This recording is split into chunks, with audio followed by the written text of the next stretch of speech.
Okay, can you see my slides? Yes. Okay, so it is widely recognized that the Cambridge capital controversy falls into two stages. There are, in fact, two successive phases that can be distinguished with reference to the question involved. During the first stage, which ideally spans the period from the publication of Sraffa's Production of Commodities by Means of Commodity to the symposium in the Quarterly Journal of Economics of 1966, the point at issue concerned the explanation of the rate of interest as the price for the use of a special factor of production called capital. As is known, the conclusion was that this conception of the interest rate is unacceptable because the factor of production capital does not exist.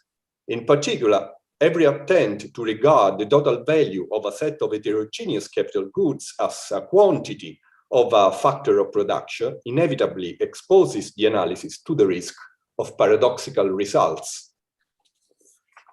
The second stage spans a decidedly longer period.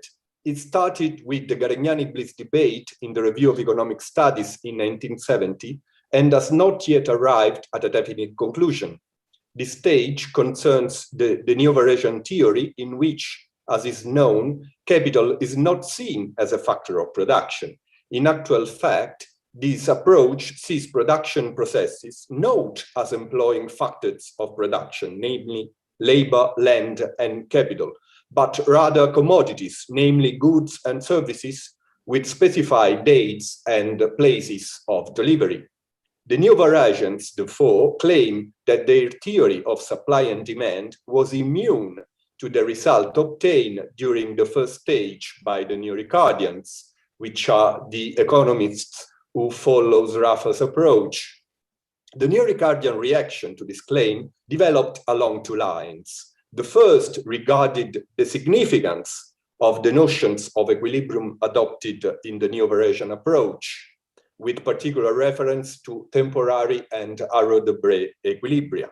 The second, instead, concerned the possibility that the phenomena of reswitching and reverse capital deepening, by affecting the working of the saving investment market, might bring about equilibrium multiplicity and instability in a neo-Varesian framework as well. Let's start with a brief reconstruction of the arguments of the first stage of the controversy.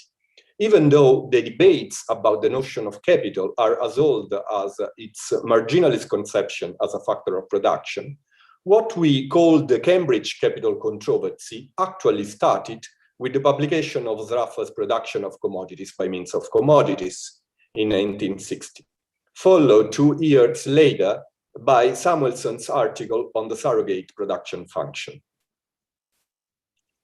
Sraffa showed in his book that the link between relative prices and distribution variables, the wage rate and the profit rate in particular, can be complex and unpredictable. For example, in the event of a change of distribution in a certain direction, such as a continuous rise in the rate of profit, the relative price of two commodities may rise and fall in alternating stretches, as in this picture that is taken from Sraffa's book. In Sraffa's words, the reversal in the direction of the movement of relative prices in face of unchanged methods of production cannot be reconciled with any notion of capital as a measurable quantity independent of distribution and prices. As Sraffa pointed out, this result actually deprived of any significance the claim that different methods of production of the same commodity can be understood as involving higher or lower capital intensity, as though these were a property of technical nature.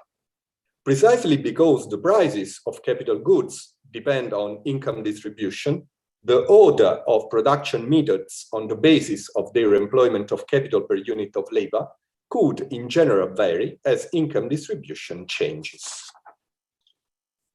The process initially with the lowest capital intensity can become the one with the highest capital intensity for different levels of the distribution variables. Just 2 years after the publication of Sraffa's book, Samuelson, in 1962, tried to put forward a reply. He tried to prove the existence of a jelly, understood as a special substance that is able to take the shape of every possible kind of capital good, and from which capital goods derive their productive power. However, after an initial attempt of defense of the marginalist conception of capital, the problems raised by Sraffa and his pupils were recognized by Samuelson too. As unequivocally established in 1966 symposium in the Quarterly Journal of Economics, reswitching is possible. A technique which is adopted for a certain interest rate and then abandoned when the rate falls can be switched on again at a lower interest rate. As a result, Samuelson admitted that the neoclassical idea of an inverse relationship between the interest rate and the employment of capital per unit of labor is not valid.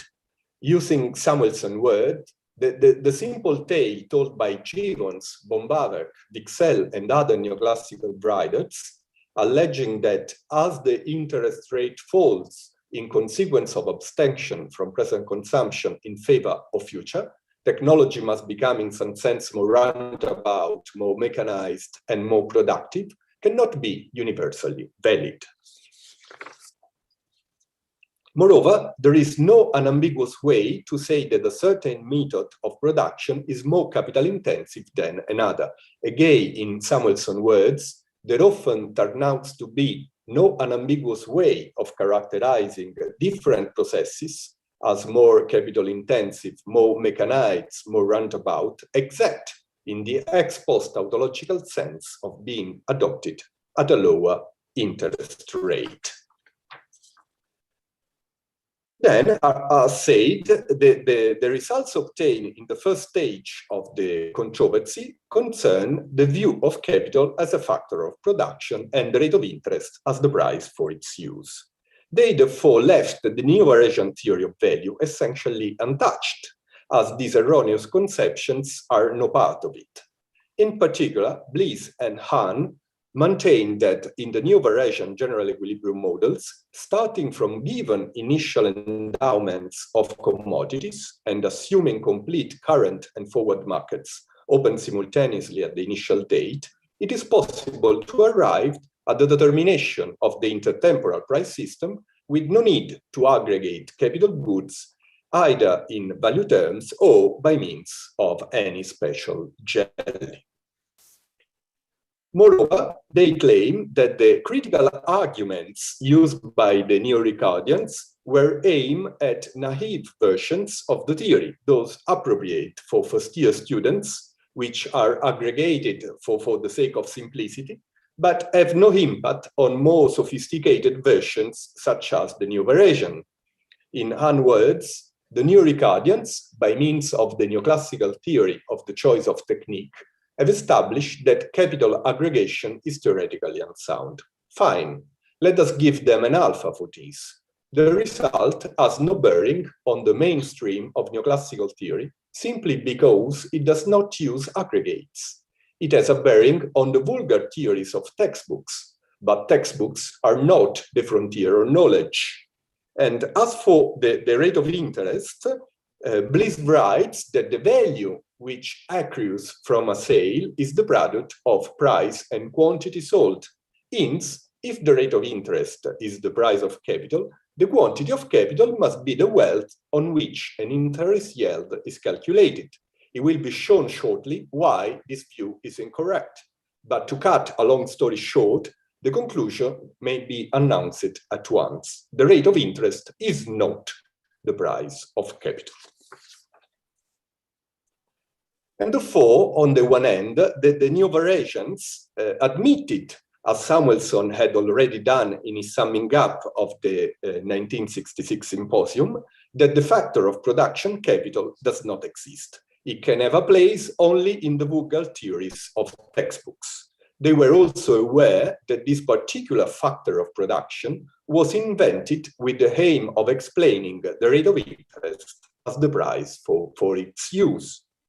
But on the other hand, they wanted to defend the supply and demand explanation of value and distribution. In particular, Hahn argued by means of a two-period and two-good example that the results obtained for the Arrow-Debré equilibrium were not based on any aggregation hypothesis, and therefore not at risk. The Sraffian economists' response to Bliss and Hahn's claims developed along two distinct lines. The first concerned the significance of the new notions of equilibrium, with particular reference to Arrow-Debré equilibrium. The second tried instead to show the need, also in neo-Varesian models, for a specific market of savings and investments that is actually analogous, at least as regard the problems that can arise there, to the market of the factor capital in the traditional versions of the marginalist theory. Let us start with the first argument. Theories of value have traditionally focused attention on a price system understood as the center around which the prices that regulate actual trade gravitate. This idea represented, and indeed still does, the only possible link between reality and one of the most abstract parts of economic theory, namely the theory of value. At a later time, however, with the rise of the neo-Varesian approach, new notions of equilibrium were introduced. Here, we refer in particular to temporary and Arrow-Debré equilibria. In these equilibrium models, commodities delivered at different dates typically have different relative prices. In the temporary equilibrium model, markets are open at the beginning of each period, and agents take their decisions on the basis of their expectations about the prices that will regulate trading when the markets reopen in future periods. In the Arrow-Debré model, markets for every present and future delivery are instead open at the beginning of the first period only, and never reopen, so that every problem about future price expectations is avoided by assumption. Since these equilibrium models are not designed to determine the central level around which actual prices tend to gravitate, but rather different commodity prices for every possible date of delivery, the above-mentioned link between theory and reality breaks down. Within the traditional conception, theoretical prices are generically different from the actual ones observed at different dates, and this is perfectly compatible with the tendency of the latter to orbit around the former. If instead, as in the neo-Varesian approach, equilibrium is formed by prices of goods and services delivered period by period, then there is no possibility of the adjustment of actual prices toward the theoretical ones. In the case of the Arrow-Debré model in particular, either the actual prices of the commodities delivered at a certain date, let's say period T, correspond through some coincidence to those initially determined by equilibrium for delivery at that date, or the next date, say period T+1, will arrive and the actual and theoretical prices for delivery in period T will definitively remain different. In other words, since adjustment or gravitation processes take time, they do not appear to be possible with reference to prices of commodities with specific delivery dates. The point was first raised by Garegnani, as said by Sergio in the previous presentation. In particular, Garegnani argued that the abandonment of the traditional method due to the rise of the neo-Varesian approach took place at the expense of the relevance of the theory of value, which became a kind of intellectual toy devoid of any importance for the analysis of reality. Moreover, Garegnani claimed that the difficulties encountered by the traditional marginalist theory with reference to capital as a factor of production were indeed at the origin of the neo-Varesian drift. In his view, a central part in determining this turning point was played by John Hicks. As is known, Hicks' initial attempt in his book Theory of Wages to develop an explanation of income distribution based on the substitutability between production factors had met with strong objections due to the particular nature of the factor capital. In a well-known review of the book, Shove claimed that Hicks neither gave an appropriate definition of capital nor said how quantities of that factor are to be measured. And therefore, it would be impossible to follow his reasoning until those points had been cleared up. These criticisms prompted Hicks to rethink his approach radically and embark on a new path in value and capital. On the one hand, this involved taking up some features of the theory put forward by Walras. We refer in particular to the given endowment of commodities taken by Walras as the starting point for his supply and demand analysis of value and distribution, instead of the given quantities of the factors of production, labor, land, and capital, on which the initial versions of the theory were mostly based. On the other, however, since this arbitrary endowment of commodities is generally incompatible with the persistency, with the stationarity of the system of relative prices, Hicks was forced to abandon the traditional idea of equilibrium as a center of gravitation and adopt a new conception in which relative prices are allowed to change at every possible date of delivery. He thus introduced the notions of temporary equilibrium in particular, but also of equilibrium over time, which corresponds to the modern Arrow-Debré equilibrium. The second argument introduced by Garegnani in response to Bliss and Hahn was based on the possibility that the phenomena of reswitching and reverse capital deepening would bring about equilibrium multiplicity or instability in neo-Varasian models as well. Sorry, Saverio, 10 minutes left. Yes, thanks, Roberto. Even though they do not regard capital as a factor of production. The basic idea of this argument was that the neo-Varasian equilibrium would require an equality between savings and investment for each period. Investments being understood as the value of the capital goods demanded by firms, the problems affecting the demand for capital in value terms could therefore arise again through the investment function or curve. Garegnani presented this point in a number of seminars, conferences, and papers in which his analysis refers primarily to the model introduced by Hahn in his article of 1982, an Arrow-Debré model with 2 commodities and 2 dates of delivery. There is no produced input, and the initial endowments of commodities delivered in the first period, which is period 0, are partially consumed directly by households in that period and partially employed by firms along with the endowment of labor in order to produce consumption goods delivered in the second period, which is period 1. For each commodity delivered in period 0, Garegnani defines the amount saved as the difference between its endowment and the quantity directly consumed. Savings are thus understood by Garegnani as the value of the quantities of commodities saved.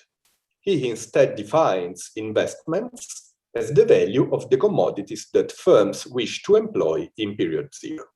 Garegnani then demonstrates the equivalence of the original system of equilibrium conditions and the system in which the market clearing conditions for the commodities delivered in period 0 are dropped and replaced by the condition of equality between savings and investment defined as stated above in Garegnani's way.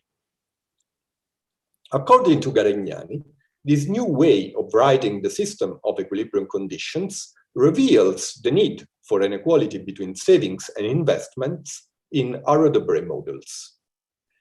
it follows that even if capital is no longer understood as a factor of production, a condition of equilibrium between supply of and demand for capital, intended as the value of commodity saved and invested, still remain in these models. Moreover, Garegnani claims that the reverse capital deepening could affect the direction of change of the amount of investments as the rate of interest varies, and could, by so doing, cause problems of equilibrium, multiplicity, and instability. The new Eurasian reaction to this thesis was mainly driven by Michael Mandler. Michael Mandler, referring to Arrow-Debré model introduced by Hahn and then taken up by Garegnani, proved that if household demand functions satisfy on aggregate the weak axiom of reveal preference, then equilibrium, multiplicity, and instability are ruled out independently of any possible hypothesis about the technical coefficients of production. In other words, problems of multiplicity and instability can only arise in the Hahn-Garegnani model from phenomena concerning households' choices, while firms' decisions, including those about production plans and the employment of inputs, are essentially irrelevant. In conclusion, contrary to what Garegnani had attempted to claim, reverse capital deepening cannot therefore be regarded in the Arrow-Debré model as a possible further cause of equilibrium, multiplicity, and instability. This conclusion enables us, however, to highlight a fundamental shortcoming of the Arrow-Debré equilibrium model. As pointed out by Karian Steedman and by Sheffield, there is, in fact, no room for real savings and investments in the Arrow-Debré framework. The Arrow-Debré is a particular kind of neo-Eurasian model in which it is assumed that spot and forward markets are first complete, second of finite number, third open simultaneously in a single instant, which is the initial instant of the first period. The last feature has an important implication for the point examined here. On the one hand, given that firms can sell the output they will produce in the same moment as they buy the inputs they will employ, costs do not have to be paid in advance by means of capital, but can be financed directly out of revenues. On the other hand, since all the markets are open for a single instant, the entire purchasing capacity of households must be used in the moment to buy commodities that will be then delivered on different dates. Saving in order to transfer purchasing power to some future day would thus actually be impossible in the Arrow-Debré model, as no transaction can take place after the initial instant. It is therefore evident that neither firms' investments nor households' savings can exist in this model if they are understood in the usual consistent way. Despite failing to achieve its purpose, Garegnani's attempt was very fruitful. In fact, first, it showed that the Arrow-Debré model is not the right framework to address decisions on investment and saving, as both these are closely related to the possibility of market trades at different dates. Capital, understood as the amount of value that allows firms to pay for inputs before their outputs are sold, cannot exist if all the transactions for present and future delivery take place in the same moment. Second, it paved the way for a better statement of Garegnani's own point. Once it was clear that reswitching and reverse capital deepening cannot be found in the Arrow-Debré framework, it also became clear that they can instead arise in neo-Eurasian models based on different assumptions, such as a recursive model with markets open at each date. My conclusions, as implicitly admitted by Samuelson in writing that there is no unambiguous way to say that one method of production is more capital intensive than another, capital is not a factor of production, and the rate of interest is therefore not the price for its use. This is what was established beyond any reasonable doubt during the first stage of the Cambridge capital controversy. Neo-Varesian and Neo-Ricardian scholars agree on this point. The disagreement between the two schools regards whether this conclusion also has any impact on the Neo-Varesian supply and demand theory of value and distribution. In particular, Bliss and Hahn maintained that the Neo-Varesian theory is not affected by the Neo-Ricardian criticism because it regards production as a process employing commodities, namely goods and services with date and place of delivery, rather than factors of production. The response to this claim was primarily developed by Garignani and other Neo-Ricardian scholars along two lines. The first is based on the fact that the Neo-Varesian equilibrium prices cannot be understood as the center level around which the prices that regulate actual trades tend to orbit. The point, therefore, concerns the relevance of the Neo-Varesian theory for the interpretation of real economic phenomena. The second, instead, seeks to show that reverse capital deepening and reswitching can also occur in the Neo-Varesian models due to the saving investment market and affect equilibrium multiplicity and instability. Okay. As regards the second, the analysis initially took the Arrow-Debré model as its particular point of reference, but as argued by Sheffield, meaningful notions of saving and investment cannot be found within this framework because of the assumption of complete markets open for a single instant.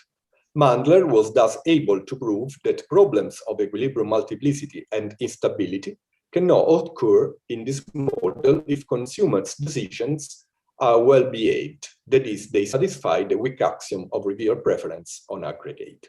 More recent studies have shown, however, that problems of multiplicity and instability linked to reswitching can arise in a different class of Neo-Varesian models, namely stationary models characterized by zero net accumulation in each period.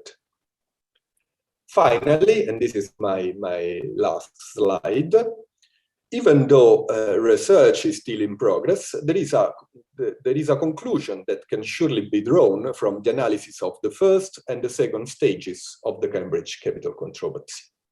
Empirical studies claim that in the most industrialized countries, the share of capital incomes in the total national income is in the interval between 25 and 30%. This is a picture taken from Piketty's book. Gibbons, Bombavac, and the other founders of the neoclassical marginalist approach would say that these capital incomes are what firms pay to households for the use of a factor of production, and that their amount, therefore, depends on the marginal product of capital. Thanks to the first stage of the capital controversy, it is known that this view is theoretical and unsound, as Hahn said. It is therefore reasonable to wonder whether the modern mainstream economic theory can provide us with a better explanation of the nature and determinants of capital incomes. Serious doubts are emerging about this possibility, however, in the second stage of the controversy. Thank you. Thank you, Sergio. Thank you very much. Can the organizers check whether there are questions? Or no question, Professor. Thank you. Not okay. Ready? So thank you very much for organizing this session, and I'm happy to meet you again, although at distance. So, and many congratulations for your conference. Thank you very much. Hope to see you in Turkey, all of you. Okay, thank you very much. Thank you for the invitation.